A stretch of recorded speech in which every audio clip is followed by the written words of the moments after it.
It's much nicer to tell the children's story when we have some children to tell the children's story to, although we never skip the children's story. Okay. Jamie's dilemma.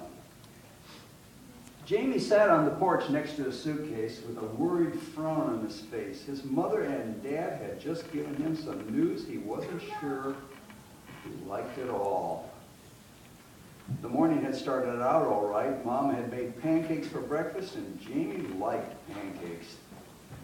But after the blessing, Dad had cleared his throat and said, "Jamie, we have some good news for you.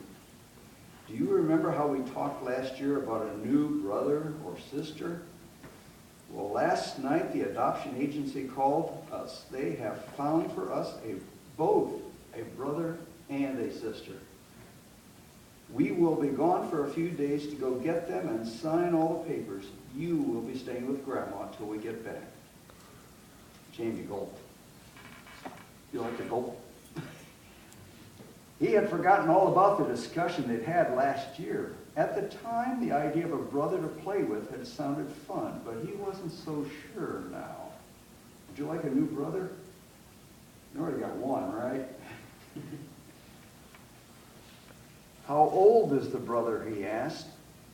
Your new brother is 7, and your new sister is 5. Would you like to see a picture of them? His name is John, and her name is Jacinta.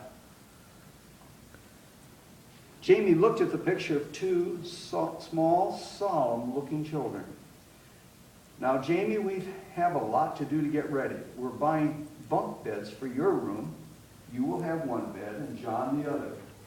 Jacinta is going to have your old bed in the spare bedroom, and we need to buy 2 dressers and some clothes. I could share my Legos with him, offered Jamie. He really didn't know why he said that. I'm sure he'll like that. Now, they won't speak any English. You know, they speak Spanish. You mean he can't talk to me? They'll learn English. You'll learn some Spanish. You'll get along fine. Now go pack your suitcase to go to Grandma's. It didn't take Jamie long to pack some play clothes. He went out to sit on the porch till it was time to go.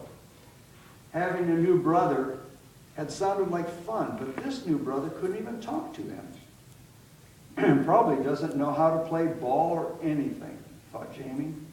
I'm not sure I like this at all. What if my friends at school laugh at him? Maybe they'll laugh at me too. Just as he felt like he might cry, his dad came out and sat beside him. Going to be a big change having more than one son around here, Daddy said as he sat down next to Jamie. Glad we've got a big yard. Do we have to get new kids? Asked Jamie sullenly. No, we don't have to get them, said Daddy slowly, but we want them. Daddy looked at Jamie for a long minute and then asked, Jamie, are you afraid Mother and I won't have enough time for you once John and Jacinta come? Jamie looked at his feet. I don't know how to put what he had. He did not know how to put what he had in mind in words. He just felt scared and worried inside. Sometimes we can't tell our parents what we think, can we? Jamie, Mom and I love you. You're special to us. Our love won't be divided between you and your new brother and sister. Jesus made love so that the more you give away, the more you have, so you never run out. You will always be loved. Do you understand? Jamie felt strange, confused, and sort of afraid, but knowing his daddy loved him helped. About a week later, Grandpa and Grandma and Jamie were walking through the airport terminal to pick up Mother and Dad. There they are, Jamie shouted to Grandpa. Daddy reached out his arms and Jamie ran into them for a hug. Then he hugged Mom and then he saw his new brother and sister standing back, holding hands. They looked small and lost. They both had dark hair and big brown eyes, kind of like you. Jamie smiled at them. Hi, I'm Jamie. John looked at him for a long time, then he stuttered shyly. Hello, Jamie. I am John. How are you? Hey, he speaks English, Jamie said. Not really. He's been practicing all the way from the orphanage. He does want to be friends, smiled Mother. I think they're a little too shy to talk right now. We need to get them home, away from this noisy airport. On the way home, Jamie was silent. He really didn't know what to say. He kept peeking at John, and John kept peeking at him. When they reached home and had carried in the suitcases, Mother showed John and Jaquita their rooms and then their toys. They looked at everything with wide eyes. Mother sighed. I wish I spoke more Spanish. I want them to feel at home. Jamie was silent for a while, and then he brightened. Mom, may I go for a walk? I'll be right back, and I won't go far. Well, I guess you may, but what's so important right now? In a very short time, Jamie returned with an older man who walked with a cane. He brought him into the kitchen.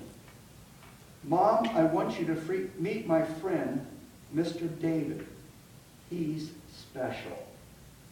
Well, of course he is, but why? Mr. David was a missionary.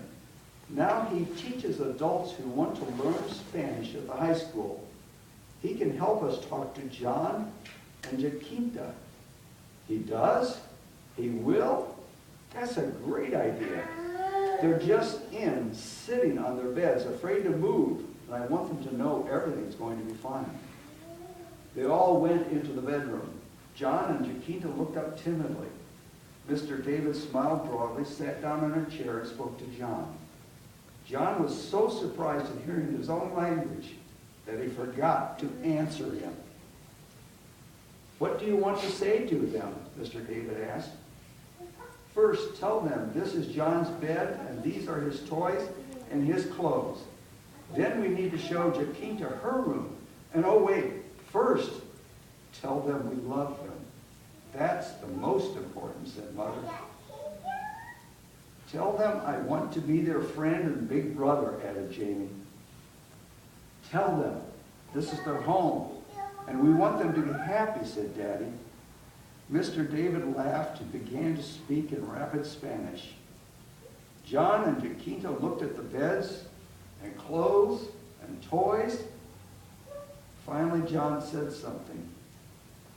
John wants to know if these are really his, and we're sure they can stay, Mr. David translated. Of course they are his, and we do want them to stay, said Mother. She smiled at the children. For the next hour, Mr. David helped the Rogers talk to their new children. He promised to come back the next morning.